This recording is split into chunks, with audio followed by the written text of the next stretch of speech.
नमस्कार दोस्तों, स्वागत है आप सभी का निष्काम एजुकेशन पर। इस वीडियो में हम महत्वपूर्ण जो हमारा 25 क्वेश्चन का सीरीज़ चल रहा है, जिसमें हम भारत का सामान्य ज्ञान से संबंधित 25 क्वेश्चनों को देखेंगे। ठीक है, ये हमारा भारत का आधुनिक इतिहास से संबंधित रहेगा क्वेश्चन जितने भी हैं। ठीक है, तो चलो शुरू करते हैं बिना टाइम को वेस्ट किए हुए पहले क्वेश्चन से। देखिए, ये आपका जो है प्रैक्टिस सेट के रूप में रहेगा। ठीक है, प्रैक्टिस सेट के रूप में इसके बाद जो डेली प्रैक्टिस सेट आ रहा था वो अभी थोड़ा सा गैप हुआ है दोस्तों, तो वो भी जो है कंटिन्यू जल्द ही शुरू होगा। उसमें हम लोग हिस्ट्री को देख लिए हैं, सीजी हिस्ट्री को, और उसके बाद हम लोग इसमें डेली प्रैक्टिस सेट में जियोग्राफी को देखेंगे। ठीक है, तो बिल्कुल आप उसके साथ जुड़े रहिएगा, आपको बहुत मज़ा आने वाला है और बहुत सारे क्वेश्चनों को हम वहाँ पर देखेंगे। ठीक है, जो कि आपका छत्तीसगढ़ जीके का रहेगा। ठीक है, तो चलिए शुरू करते हैं इस वीडियो को पहले क्वेश्चन से। पहला क्वेश्चन दिया हुआ है, सुमेलित करें विदेशी विदेशी कंपनी एवं उनकी स्थापना संबंधी। दिया है, देखिए पहले दिया है पुर्तगाली 1503 में कोच्चि, अर्थात लगता है ये इनका कोच्चि जो कंपनी स्थापित है उसको पूछा गया है। ठीक है, तो बिल्कुल ये सही है। ठीक है, जो पुर्तगाली है वह जो है कब आए थे, तो 1498 में आए थे। 1498 में आए थे और उन्होंने अपना पहला फैक्ट्री 1503 में कोच्चि में स्थापित किया था। ठीक है, अगला देख लेते हैं भाई, अंग्रेज जो है 1608 में सूरत में। ये भी बिल्कुल सही है, अंग्रेज आए थे 1600 में। ठीक है, अंग्रेज आए थे 1600 में और उन्होंने अपनी कंपनी जो है प्रथम कंपनी 1608 में कोच्चि में सूरत में जो है स्थापित किए थे। वहीं देख लेते हैं अगला, डच दिया है 1605 मुसलीपट्टनम। ये भी एकदम सही है। डच जो है 1595 में आए थे, ध्यान दीजिएगा दोस्तों, 1595 में आए थे। वहीं इनका 1605 में जो है इनकी प्रथम फैक्ट्री मुसलीपट्टनम में स्थापित की गई, तो ये भी एकदम करेक्ट होगा। ठीक है, तो उस अगला दिया है फ्रांसीसी का दिया है 1668 सूरत। तो देखिए ये भी एकदम बिल्कुल सही है, फ्रांसीसी जो है 1664 में आए थे। ध्यान दीजिएगा 1664 में आए थे, जबकि 1668 में इनका प्रथम फैक्ट्री सूरत में बनकर शुरू हुआ था। ठीक है, पहला कंपनी सूरत में बना था, अर्थात गुजरात में बना था। तो ये सभी सही हैं। ठीक है, सुमेलित करे दिया है तो इसका क्या हो जाएगा, 1 2 3 4 एकदम लाइन से हैं, सभी सुमेलित है, तो इसका करेक्ट आंसर हो जाएगा। ठीक है, आप इनके जो क्रम हैं उनको भी आप ध्यान में रखिएगा। ठीक है, जो इनका आने का क्रम है, ये डेट को, तिथि को, ठीक है, सन को, और इनके कंपनी स्थापित करने का भी उसको सन को आप याद रखिएगा, एक जगह लिख लीजिए, और कहाँ कहाँ इन्होंने किया था उसको भी लिख लीजिए। आपके लिए डेफिनेटली ये यहाँ से क्वेश्चन पेपर में पूछ ही देता है कभी भी। ठीक है, किसी भी एग्जाम में आ जाता है ये, तो इसको आप बिल्कुल रट के रखिए, पढ़ के रखिए, याद करके रखिए, कैसे भी करके इसको याद ही रखना है आपको, ट्रिक बनाओ या कुछ भी। ठीक है, चलिए बढ़ते हैं अगले क्वेश्चन पर। अगला क्वेश्चन दिया है, भारत के साथ व्यापार के लिए सर्वप्रथम संयुक्त पूंजी कंपनी किन लोगों ने आरंभ की थी। तो देखिए, भारत के साथ व्यापार करने के लिए संयुक्त पूंजी कंपनी वाला जो कार्यक्रम है, इसको किसने शुरू किया था सर्वप्रथम, तो इसको शुरू किया था अंग्रेज़ों ने। 1599 में जो है अंग्रेज़ों ने इसको सर्वप्रथम शुरू किया था, लेकिन इस ऑप्शन में तो अंग्रेज नहीं है, तो इसका आ जाएगा डच। ठीक है, डच जो है ऐसी संयुक्त पूंजी कंपनी ये जो है शुरू किए थे इसको 1602 में। ठीक है, डच जो है 1602 में किए थे। इस ऑप्शन में जो है अंग्रेज नहीं है, इसलिए नहीं तो अंग्रेज करेक्ट आंसर हो जाता, क्योंकि अंग्रेज़ों ने जो है 1599 में संयुक्त पूंजी कंपनी जो है आरंभ कर दिया था। ठीक है, तो इसका correct answer option number B हो जाएगा। बढ़ते हैं अगले क्वेश्चन पर। अगला क्वेश्चन दिया है, सबसे अधिक निर्णायक युद्ध जिसने अंग्रेजों के भारत में प्रभुत्व को स्थापित किया। तो आपके ऑप्शन है बक्सर का युद्ध, प्लासी का युद्ध, वांडीवास का युद्ध, या पानीपत का तीसरा युद्ध। तो देखिए इसका करेक्ट आंसर हो जाएगा बक्सर का युद्ध। ठीक है, देखिए 1664 में क्या हुआ था, बक्सर का 1764 में जो है बक्सर का युद्ध हुआ था। इसी बक्सर के युद्ध में जो है एक तरफ जो है अंग्रेज लड़े थे और एक तरफ जो है हमारे भारत के राजा जो कि मुग़ल बादशाह शाह आलम द्वितीय। ठीक है, शाह आलम द्वितीय, वहीं अवध के नवाब। ठीक है, इसके अलावा बंगाल के जो नवाब थे सिराजुद्दौला, अर्थात तो हमारे भारत के संयुक्त सेना और अंग्रेज़ों के द्वारा लड़ा गया था। ठीक है, तो अंग्रेज़ों की इसमें प्रत्यक्ष रूप से जीत हो गई थी। ठीक है, और हमारा जो भारत है वह अंग्रेज़ों का गुलाम यहीं से होना शुरू हो गया था। ठीक है, निर्णायक युद्ध बोला है, देखिए बहुत ही इंपॉर्टेंट है ये। ठीक है, बढ़ते हैं अगले क्वेश्चन पर। अगला क्वेश्चन है, इलाहाबाद की संधि के बाद रॉबर्ट क्लाइव ने मुर्शिदाबाद का उप दीवान किसे बना दिया गया था। देखिए इलाहाबाद की संधि बहुत ही फेमस है, रॉबर्ट क्लाइव के समय में हुआ था, तो उसी के बाद रॉबर्ट क्लाइव ने मुर्शिदाबाद का उप दीवान किसे बनाया था। आपका ऑप्शन है मोहम्मद रज़ा खान, सिताब राय दुर्लभ, या गुलाम हुसैन। तो इसका करेक्ट आंसर हो जाएगा ऑप्शन नंबर ए, मोहम्मद रज़ा खान। ठीक है, इनको ही बनाया गया था। बढ़ते हैं अगले क्वेश्चन पर। अगला क्वेश्चन है मंगलौर की संधि किस युद्ध के दौरान हुई थी? क्या प्रथम आंग्ल मैसूर युद्ध के दौरान, द्वितीय आंग्ल मैसूर युद्ध के दौरान, या तृतीय, या इनमें से कोई नहीं? तो देखिए इसमें जो इसका करेक्ट आंसर हो जाएगा द्वितीय आंग्ल मैसूर युद्ध के दौरान जो है मंगलौर की संधि हुई थी। ठीक है, मंगलौर की संधि द्वितीय आंग्ल मैसूर के दौरान हुई थी। ठीक है, आप मुझे कमेंट करके बताइएगा प्रथम आंग्ल मैसूर युद्ध के दौरान कौन सी संधि हुई थी, बिल्कुल आप मुझे कमेंट करके बताइए। ठीक है, तीसरे में तो रंगपट्टनम की संधि हुई थी। ठीक है, श्रीरंगपट्टनम की संधि किसमें हुई थी? तृतीय में हुई थी। ठीक है, ये जो चौथा है, एक और हुआ था इसके बाद चौथा आंग्ल मैसूर युद्ध, जिसमें जो है पूरी तरीके से मैसूर जो है अंग्रेजों के कंट्रोल में आ गया था। ठीक है, बढ़ते हैं अगले क्वेश्चन पर। अगला क्वेश्चन है पब्लिक वर्क डिपार्टमेंट जो कि 1845 से लेकर के 1855 के दौरान जो है अस्तित्व में रहा, ये जो है इसको स्वरूप किसने दिया था, किसने प्रदान किया था, जो अभी वर्तमान तक का चला आ रहा है? इसी सन के बीच में जो है इसको अस्तित्व में लाया गया था और कार्य संचालन किया गया था। इसके बाद जो है अभी वर्तमान तक का ये चल ही रहा है पब्लिक वर्क डिपार्टमेंट। ठीक है, PWD, पब्लिक वर्क डिपार्टमेंट। तो इसको किसने लाया था बोल रहा है? दिया है option Lord Dalhousie, Wellesley, Auckland या कॉर्नवालिस। तो आपका करेक्ट आंसर हो जाएगा लॉर्ड डलहौजी। आप सभी को पता है सबसे यंग जो वायसराय है लॉर्ड डलहौजी को जाना जाता है, गवर्नर जनरल आई थिंक। तो इन्हीं के द्वारा जो है पब्लिक वर्क डिपार्टमेंट जैसी जो है महत्वपूर्ण चीज़ों को लाया गया था। ठीक है, इसके अलावा और बहुत सारी चीज़ों से संबंधित है ये। अगला क्वेश्चन है फूट डालो और राज करो की रणनीति किस गवर्नर जनरल के द्वारा अपनाई गई थी? तो आपके ऑप्शन है लॉर्ड कर्जन, डलहौजी, मिंटो या वेलेजली। तो इसका करेक्ट आंसर हो जाएगा option number A, Lord Curzon जो है फूट डालो और राज करो की नीति को लाया था। बढ़ते हैं अगले क्वेश्चन पर।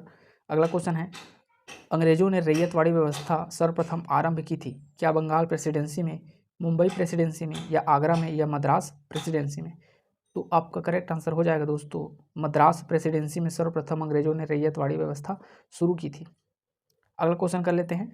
अगला क्वेश्चन है दक्षिण भारत में सिंचाई व्यवस्था का अग्रदूत किन्हें माना जाता है? देखिए दक्षिण भारत बोल रहा है ना, अर्थात इस तरफ वाले क्षेत्र की बात कर रहे हैं। दक्षिण भारत में इस सिंचाई व्यवस्था का अग्रदूत किन्हें माना जाता है? सर आर्थर कॉटन, इसका करेक्ट आंसर हो जाएगा। सर आर्थर कॉटन को जो है दक्षिण भारत में सिंचाई व्यवस्था का अग्रदूत माना जाता है। ठीक है, अगला क्वेश्चन कर लेते हैं। 10वें नंबर का क्वेश्चन दिया है इस वीडियो का 1857 के विद्रोह के दौरान बहादुर शाह ने किसे राय साहब ए आलम बहादुर का खिताब दिया था? देखिए 1857 की क्रांति जो है कहाँ से शुरू हुआ था? तो मेरठ की छावनी से हुआ था। ठीक है, मंगल पांडे आप सभी को याद होगा। ठीक है, तो 1857 की क्रांति में ना जो बहादुर शाह जफर है जो कि मुग़ल बादशाह है, उसने जो है वक्त खान, याद रखिएगा, वक्त खान को जो है सेनापति के रूप में चुना था और इसे ही आलम बहादुर का जो है उपाधि से नवाजा था। ठीक है, बढ़ते हैं अगले क्वेश्चन पर। अगला क्वेश्चन है भारतीय स्वाधीनता आंदोलन, अर्थात 1857 की क्रांति बोल रहा है। ठीक है, भारतीय स्वाधीनता आंदोलन का सरकारी इतिहासकार कौन था? क्या RC मजूमदार था, क्या ताराचंद्र था, क्या BD सावरकर था, या SN सेन था? तो इसका करेक्ट आंसर हो जाएगा दोस्तों option number D, SN Sen जो है इसका करेक्ट आंसर होगा। ये जो है भारतीय स्वाधीनता आंदोलन अर्थात 1857 की क्रांति के दौरान जो है सरकारी इतिहासकार के रूप में था। ठीक है, बढ़ते हैं अगले क्वेश्चन पर। अगला क्वेश्चन है पागलपंथी विद्रोह किनके नेतृत्व में हुआ था? आपका ऑप्शन है यजुवेंद्र सिंह, मजनू चिराग, करम शाह या शमशेर गाजी। तो इसका करेक्ट आंसर हो जाएगा ऑप्शन नंबर सी, करम शाह। ठीक है, करम शाह के द्वारा जो है पागलपंथी विद्रोह किया गया था। बढ़ते हैं अगले क्वेश्चन पर। अगला क्वेश्चन है किनके शासनकाल के दौरान भारत में अंग्रेजी शिक्षा आरंभ हुई थी? तो देखिए भारत में जो है अंग्रेजी शिक्षा का अग्रदूत किन्हें माना जाता है? लॉर्ड विलियम बेंटिंग इसका करेक्ट आंसर हो जाएगा। ठीक है, लॉर्ड विलियम बेंटिंग के समय में ही भारत में जो है अंग्रेजी शिक्षा आरंभ हुई थी। ठीक है, बढ़ते हैं अगले क्वेश्चन पर। अमृत बाजार पत्रिका से संबंधित व्यक्ति हैं? देखिए अमृत बाजार पत्रिका जो है हमारे भारत को आगे बढ़ाने में और जन जागृति फैलाने में महत्वपूर्ण भूमिका निभाई थी। इससे संबंधित व्यक्ति कौन है? आपके ऑप्शन है हरीशचंद्र मुखर्जी, SN बनर्जी, गिरीश चंद्र घोष या शिशिर कुमार घोष। तो इसका करेक्ट आंसर हो जाएगा option number D, Shishir Kumar Ghosh जो है अमृत बाजार पत्रिका से संबंधित है। इन्होंने जो है अंग्रेज़ों के डर से या जो ये पत्रिका है उसके बंद हो जाने के डर से जो है क्या किया था, तो रातों रात इसको जो है अंग्रेजी में जो है कन्वर्ट कर दिया था। ठीक है, तो यही अमृत बाजार पत्रिका को ही इन्होंने किया था। बढ़ते हैं अगले क्वेश्चन पर। अगला क्वेश्चन है सत्यार्थ प्रकाश के किनके द्वारा लिखा गया है?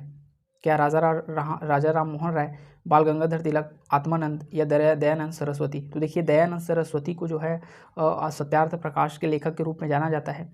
इनका एक प्रमुख वाक्य था वेदों की ओर लौटो, ठीक है, वेदों की ओर लौटो, ये जो है प्रमुख नारा इनके द्वारा दिया गया था। इसके साथ ही ये जो है आधुनिक भारत के जो है महत्वपूर्ण क्या बोल दिया जाए, एक प्रकार से राष्ट्रवाद या आंदोलन करने का ये प्रमुख व्यक्ति हुए थे, ठीक है।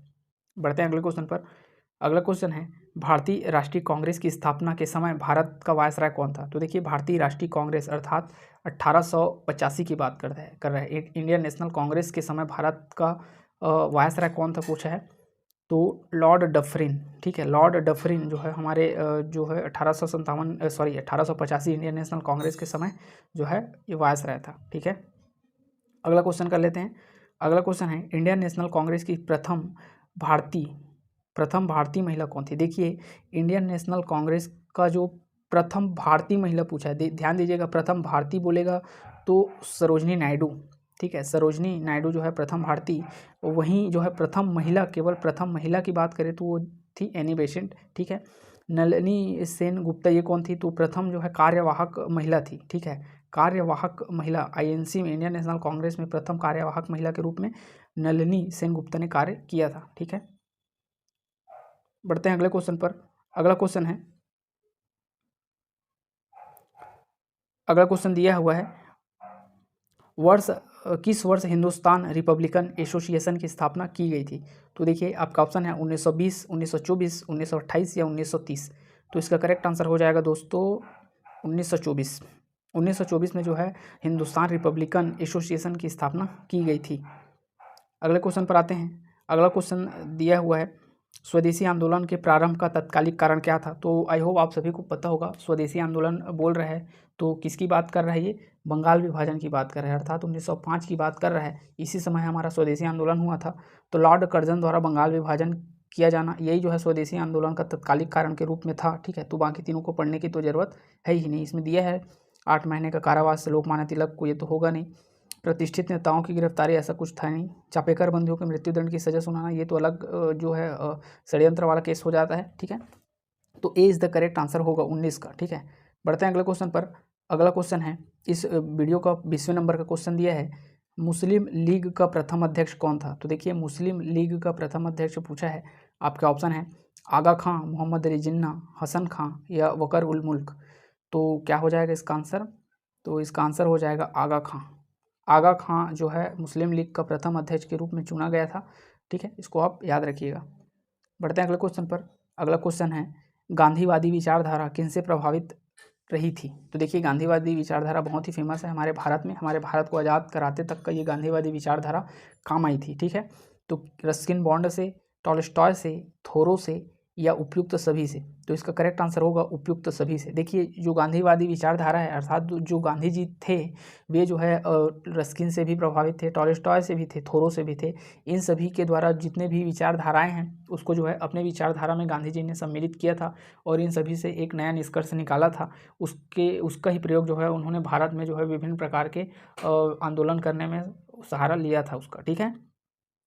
अगले क्वेश्चन पर आते हैं। अगला क्वेश्चन है हंटर आयोग की नियुक्ति की गई थी, क्यों किया गया था हंटर आयोग की नियुक्ति, उसको बताना है। आपका ऑप्शन है काली कोठरी की घटना के बाद कब किया गया था, उसको बताना है। काली कोठरी घटना बोल रहा है ये जो बोल रहा है तो किसको बोल रहा है, जिसमें जो है 100 लगभग 146 जो अंग्रेज़ थे उसको जो है ब्लैक होल मतलब एक काल कोठरी में डाल दिया था, उसी की बात कर रहा है ब्लैक होल घटना के बाद। जी नहीं, ये नहीं आएगा। जलियांवाला बाग हत्याकांड के मॉनिटरिंग के लिए बिल्कुल ये सही हो जाएगा। जलियांवाला बाग हत्याकांड के समय में हंटर आयोग की नियुक्ति की गई थी, वहीं 1857, ये तो बहुत पहले की बात है। बंगाल विभाजन के लिए ऐसा कुछ नहीं किया गया था, ठीक है। तो इसका करेक्ट आंसर हो जाएगा जलियांवाला बाग हत्याकांड 1919, ठीक है। अगले क्वेश्चन पर आते हैं। अगला क्वेश्चन है निम्नलिखित में से कौन 1939 में भारत प्रजामंडल के अध्यक्ष थे। तो देखिए डायरेक्ट याद रखिएगा इसको, 1939 में भारत प्रजामंडल के अध्यक्ष के रूप में जवाहरलाल नेहरू को चुना गया था इंडियन नेशनल कांग्रेस के द्वारा, ठीक है। Jawaharlal Nehru is the correct answer होगा। अगले क्वेश्चन पर आते हैं। सेकेंड लास्ट क्वेश्चन है इस वीडियो का, स्वतंत्र भारत के पहले गवर्नर जनरल थे, क्या सुरेंद्र नाथ दत्त थे, बी आर अम्बेडकर थे, राजेंद्र प्रसाद थे या राजगोपालाचारी थे। कौन थे? तो राजगोपाला सिंह राजगोपालाचारी, जो कि कहाँ से थे? तो मद्रास से थे। इन्हीं को ही जो है भारतीय गवर्नर, पहले भारतीय गवर्नर जनरल के रूप में बनाया गया था। इसके बाद कोई भारतीय गवर्नर जनरल नहीं बना, क्योंकि इस पद को ही हटा दिया गया था। बढ़ते हैं अगले क्वेश्चन पर। अगला क्वेश्चन है, इस वीडियो का अंतिम क्वेश्चन दिया है, भारत छोड़ो आंदोलन के दौरान भारत का प्रधान सेनापति कौन था? भारत छोड़ो आंदोलन के दौरान भारत का प्रधान सेनापति कौन था? माउंटबेटन था, या वेवेल था, या जवाहरलाल नेहरू थे, या इनमें से कोई न था? तो देखिए, प्रधान सेनापति अर्थात वायसराय को पूछ रहा है कि जब भारत छोड़ो आंदोलन हुआ था अर्थात 1942 में, उस समय भारत का वायसराय कौन था? तो लॉर्ड वेवेल इसका करेक्ट आंसर हो जाएगा। ठीक है, भारत छोड़ो आंदोलन के दौरान अर्थात 1942 में लॉर्ड वेवेल जो है वायसराय था, हमारे भारत का प्रधान सेनापति था। ठीक है, तो इस प्रकार आपके दोस्तों 25 क्वेश्चन जो है कंप्लीट हो जाते हैं यहाँ पर। वीडियो के अंत तक बने रहने के लिए आप सभी का बहुत बहुत धन्यवाद। मिलते हैं हम अपने अगले वीडियो में।